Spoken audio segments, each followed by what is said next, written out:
Nina finished the conversation and turned to her husband. What? How is Pavel? Or, as always, the sea, fishing, and a wonderful life? They are coming. Actually, they are moving, for good. What? Her husband was so surprised he even stopped working on his laptop. Why? He didn't say, but. Nina began. Nina, what's wrong? He's asking to give him an apartment or a house to live in. But he renounced the inheritance almost 5 years ago. Now he wants it back. But the apartment and the house are rented out, and we can't evict the tenants. Besides, the property isn't his. Nina's husband nodded. All right, we'll figure it out. Pavel was sitting with his sister in her kitchen, trying to solve a trivial matter for over an hour. Nina, I can't sell anything over there to transfer money here, and you know it's risky to carry cash. I have no more money left. Then why did you move? Nina asked. My wife wanted to. She can't manage childbirth and looking after the baby without her mother. Then save up, use the maternity capital, and buy a place.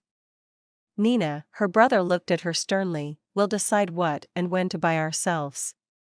This is about what our parents left us. Us? You wrote a renunciation of the inheritance yourself. But that was a long time ago. Life was different then. Now our circumstances have changed, and we're expecting a baby. So how does this concern me? You yourself suggested not interfering in your affairs. Nina, you own an apartment and a house. One of them should be mine. On what grounds? Pavel smirked. Doesn't your conscience bother you? Your brother is here with a pregnant wife. They have nowhere to live.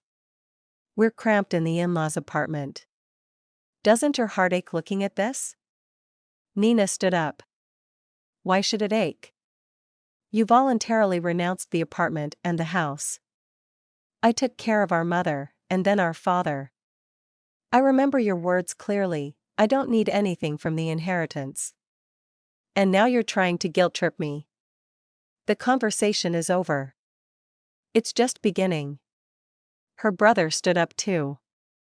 I won't leave it at this. That evening, Nina discussed the situation with her husband. Maybe I should talk to him man to man? Stay put. This requires a more delicate approach. I have an idea, but I need to consult first. After a couple of weeks of calls with requests and threats, Pavel found himself in his sister's apartment again. This time he got straight to the point. All right, I can't live there anymore. My mother-in-law and wife are pecking me to death. Nina shrugged. Rent an apartment. What's the problem? My wife will kick me out if I don't get an apartment or a house. But the apartment would be better since we need to go to the clinics. Well, then you'll have to go through a divorce. I'm asking you nicely. Give me the apartment. Pavel, for the 100th time. No. The apartment and the house are rented out. Besides, they are no longer mine. What do you mean, not yours? Look here. Pavel examined the extract from the Unified State Register of Real Estate. Nina, why did you do this? Why did you sign everything over to your children? Don't you understand that now you can't easily give me this property? I understand perfectly.